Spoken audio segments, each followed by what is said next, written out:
Hello students, आपका स्वागत है आपके अपने favourite learning channel the science teacher पर। आज हम स्टार्ट करने वाले हैं 9.6 evolution should not be equated with progress.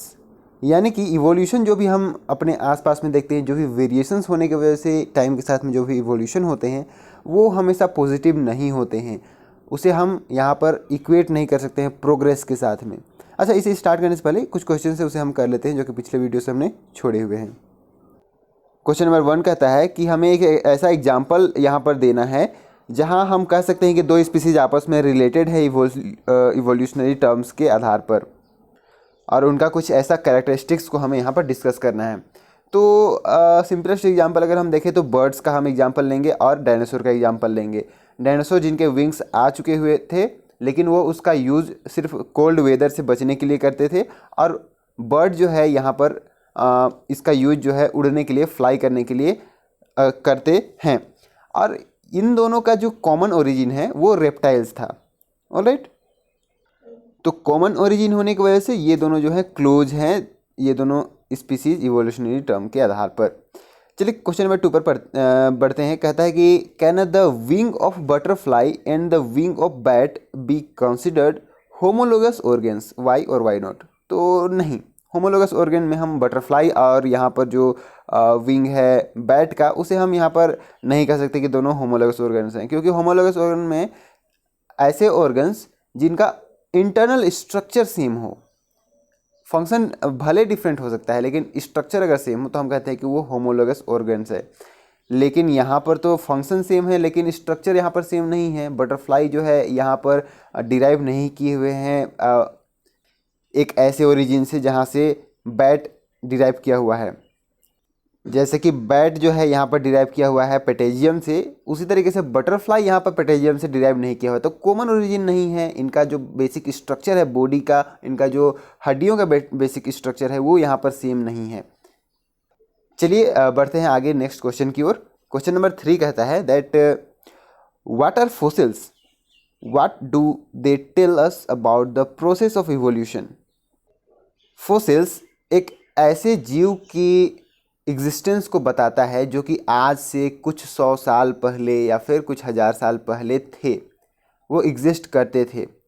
तो फोसिल्स कुछ नहीं और बल्कि यहाँ पर उनका जो दबा हुआ, सड़ा हुआ, गला हुआ जो भी पार्ट बचा हुआ हो, या फिर ऐसे कोई भी एविडेंस हो जो कि हमें बता सके कि वो स्पीसीज एग्जिस्ट करता था, तो उसे हम कहते हैं कि फोसिल्स है वो। क्या ये इवोल्यूशन के प्रोसेस जो इवोल्यूशन का है उसे यहाँ पर शो करता है क्या? तो हाँ, इवोल्यूशन के प्रोसेस को भी शो करता है, प्रोग्रेस को भी शो करता है। प्रोसेस को कैसे शो करता है? जैसे कि डायनासोर का फोसिल मिला, ऑलराइट, तो हम ये कहते हैं कि हाँ वो रेप्टाइल का यहाँ पर ओरिजिन से वो आया हुआ है, डिराइव किया हुआ है, और वो मैच कर रहा है बर्ड के ओरिजिन से भी। तो हम यहाँ पर कह सकते हैं कि वो जो है रेप्टाइल से धीरे धीरे इवोल्यूशन यहाँ पर हुआ, उसके बाद में डायनासोर आया, फिर डायनासोर के बाद में यहाँ पर ये बर्ड डिराइव किया हुआ है। तो उन सभी का बेसिक स्ट्रक्चर यहाँ पर मैच करता है, और कुछ हद तक उनका जो डीएनए है वो मैच करता है। तो हम कह सकते हैं कि हाँ ये जो है इवॉल्व किया हुआ है इस जो है फोसिल में, जो भी एनिमल हैं, जो भी इस पर स्पीसीज है उस स्पीसीज से। तो हमें यहाँ पर ये पता चल जाता है कि इनका जो एंसेस्टर्स था, इनका जो ओरिजिन था वो कहाँ से हुआ था। चलिए आज का जो टॉपिक है उसको स्टार्ट करते हैं। 9.6 evolution should not be equated with progress. कहता है कि स्पीसीज़ का अगर हमें फैमिली ट्री बनाना है तो हम यहाँ पर एक चीज़ का ध्यान रखेंगे कि ब्रांचेस जो हैं वो बहुत ज़्यादा ब्रांचेज हो सकते हैं, क्योंकि यहाँ पर वेरियस ऑफ स्पीसीज डिराइव किया हुआ होता है एक ओरिजिन से। और ऐसा बात नहीं है कि कोई नया स्पीसीज अगर यहाँ पर आया तो इसका मतलब ये नहीं है कि वो पुराने स्पीसीज़ को एलिमिनेट कर दिया।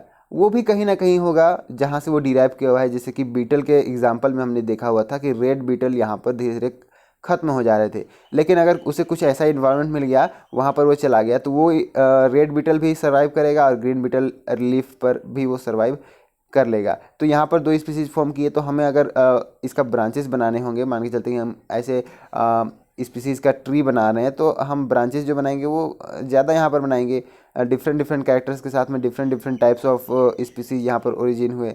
ऑलराइट, कहता है कि ऐसा नहीं है कि न्यूली जनरेटेड स्पीसीज जो हैं वो किसी भी रूप से वो बेटर हों पुराने स्पीसीज से, क्योंकि यहाँ पर न्यू स्पीसीज जो ही फॉर्म किया हुआ है वो इसीलिए फॉर्म किया कि इन्वायरमेंट में वो सर्वाइव कर पा रहा है और डीएनए में कुछ एरर्स हुए, उसके वजह से उनका कैरेक्टर चेंज हुआ और उनका जो है यहाँ पर जेनेटिक ड्रिफ्ट होने की वजह से ये ज़्यादा अमाउंट में यहाँ पर फैल गए।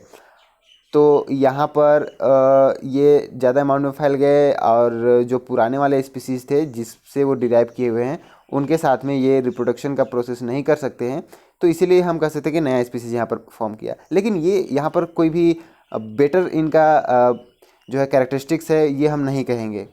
हो भी सकता है लेकिन हमेशा नहीं होता है। जैसे कि यहाँ पर एग्जाम्पल के लिए कहता है कि ये हम कहते हैं कि ह्यूमन बींग्स जो है चिंपांजी से यहाँ पर ये डिराइव किए हुए हैं, इवॉल्व किए हुए हैं, लेकिन ऐसा बात नहीं है। ह्यूमन बींग और चिंपैंजी दोनों एक ऐसे ओरिजिन से ये डिराइव किए हुए हैं जो ना कि ह्यूमन था और ना ही चिंपैंजी था, बहुत सालों साल पहले।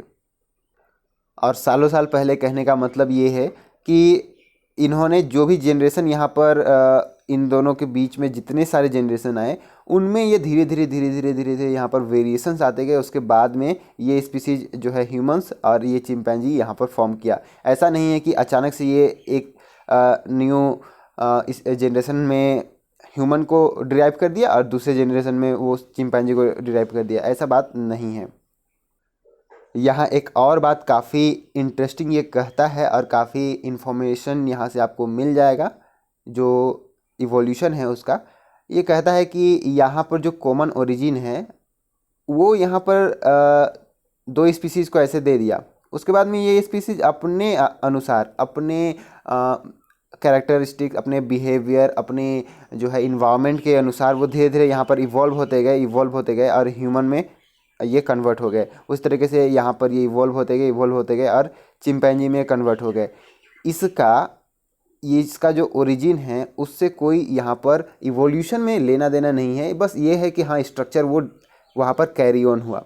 ऑलराइट, तो ये हम नहीं कहेंगे कि ये रिप्रोड्यूस किया और रिप्रोड्यूस करने के साथ में एक तरफ वो एक चाइल्ड वो ह्यूमन प्रोड्यूस किया और एक चाइल्ड यहाँ पर ये चिंपैंजी प्रोड्यूस किया, ऐसा हम नहीं कहते हैं। काफ़ी इंट्यूटिव कॉन्सेप्ट है। आगे बढ़ते हैं नेक्स्ट पैराग्राफ में। हम कहता है कि इवोल्यूशन बस एक ऐसा कॉन्सेप्ट है जहाँ पर इन्वायरमेंटल सिलेक्शन की वजह से एक नया यहाँ पर स्पीसीज फॉर्म करता है और ये रियल प्रोग्रेस के साथ में इसका यहाँ पर कनेक्शन नहीं है इवोल्यूशन के साथ में और प्रोग्रेस के साथ में आपस में उतना ज़्यादा कनेक्शन नहीं है। ये जस्ट एक इन्वायरमेंटल सिलेक्शन की वजह से एक नया स्पीसीज़ का फॉर्मेशन है और कुछ नहीं। और इवोल्यूशन होने का क्या क्या रीज़न होता है वो हमने पहले भी डिस्कस किया हुआ है, जेनेटिक ड्रिफ्ट और ऐसे जो इन्वायरमेंटल सिलेक्शन है ये। तो जेनेटिक ड्रिफ्ट तो वही है ना कि उसका जो डीएनए है वो कैरी ऑन होगा।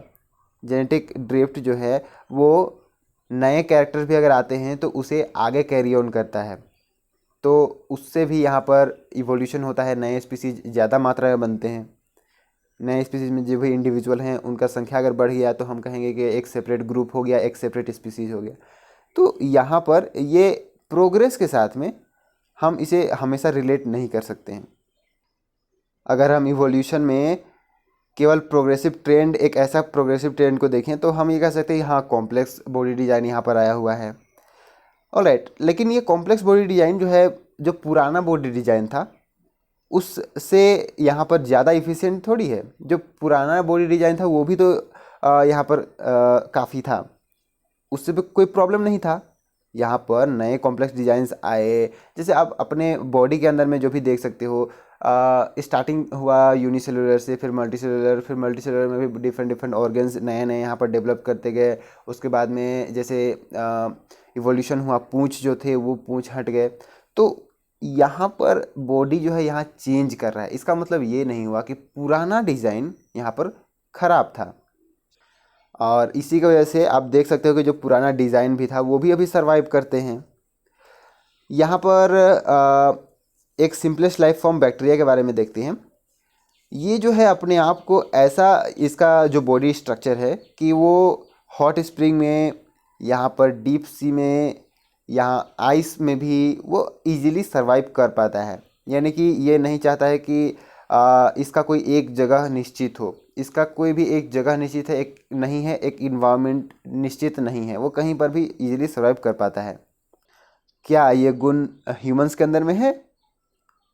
जबकि हम ऐसा सोचते हैं कि ह्यूमंस जो हैं वो सबसे टॉप पर हैं इवोल्यूशन के, इवोल्यूशन होते होते सबसे उम्दा ये है ह्यूमन निकल कर आया है, लेकिन ऐसा नहीं है।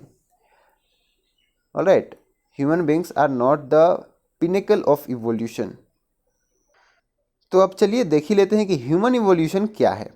ऑलराइट, 9.6.1 स्टार्ट करते हैं। ह्यूमन इवोल्यूशन, ये मुझे नहीं लगता एक कलरफुल में शो करने का कहीं फिर से ज़रूरत पड़ेगा आपको।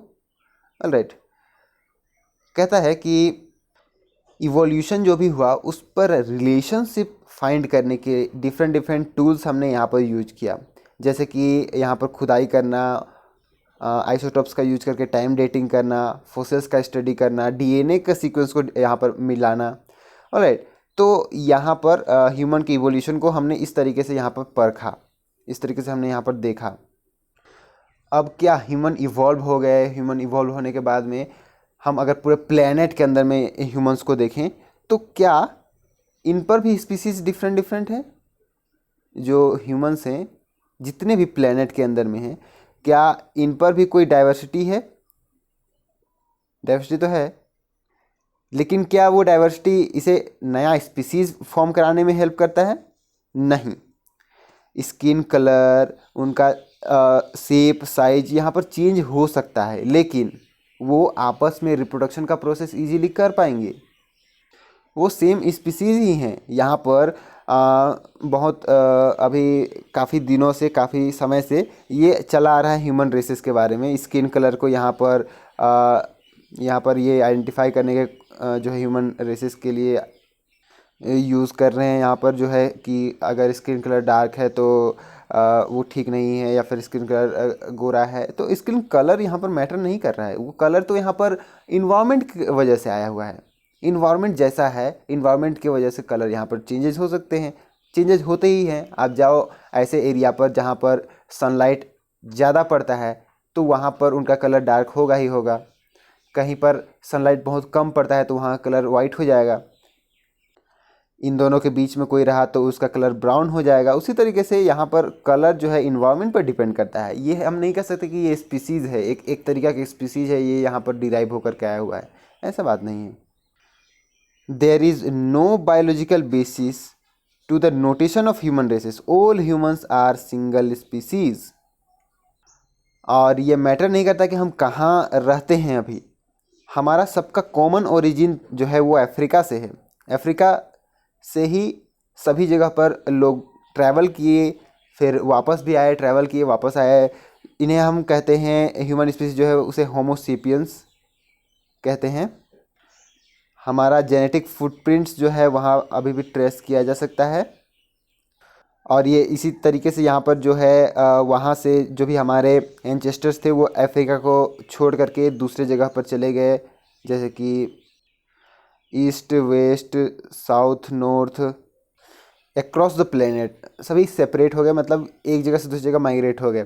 जैसे कि अफ्रीका से वेस्ट एशिया, फिर सेंट्रल एशिया, फिर यूरेशिया, फिर साउथ एशिया, ईस्ट एशिया, इस तरीके से यहाँ पर फिर अमेरिका, इंडोनेशिया, फिर फिलीपींस, ऑस्ट्रेलिया, इस तरीके से यहाँ पर जो है उन्होंने ट्रैवल किया। और ये यहाँ पर किसी सिंगल लाइन पर वो ट्रैवल नहीं किए, उन्होंने मतलब ऐसा ट्रैवल नहीं किया ट्रैवल करने की जैसे। वो वहाँ पर रहने के लिए फिर वापस आए, फिर रहे, फिर एक जगह से दूसरी जगह वहाँ पर अपने जो है जगह बनाए, अपने घरों वहाँ पर बनाया अपने घर को। उसके बाद में वो मतलब कि एक नया इन्वामेंट उन्हें मिला, उनका जो है वहाँ पर उस इन्वामेंट में वो अपने आप को सेफ़ महसूस करने लगे, उस इन्वायरमेंट में अपने आप को घुल मिलने लगे उस इन्वायरमेंट में, तो उन्होंने अपना जगह वही बना लिया। तो यहाँ ये इवोल्यूशन नहीं हुआ, यहाँ पर ये एक एक्सीडेंट ऑफ इवोल्यूशन हुआ। जहाँ पर वो चाहते थे कि वो अपने लाइफ को अपने से बेस्ट तरीके से, अपने बेस्ट तरीके से वो जी पाएँ। That's why they travelled across the world. Alright, ये चैप्टर यहीं पर समाप्त होता है। हमारा नेक्स्ट चैप्टर होगा फिजिक्स का, जिस पर हम स्टार्ट करने से पहले जो अभी तक हमने जो पढ़ा हुआ है ये इस चैप्टर का रिवीजन हम लोग कर लेंगे। ऑलराइट, तो मिलते हैं आपसे नेक्स्ट वीडियो में। Till then take care and stay safe.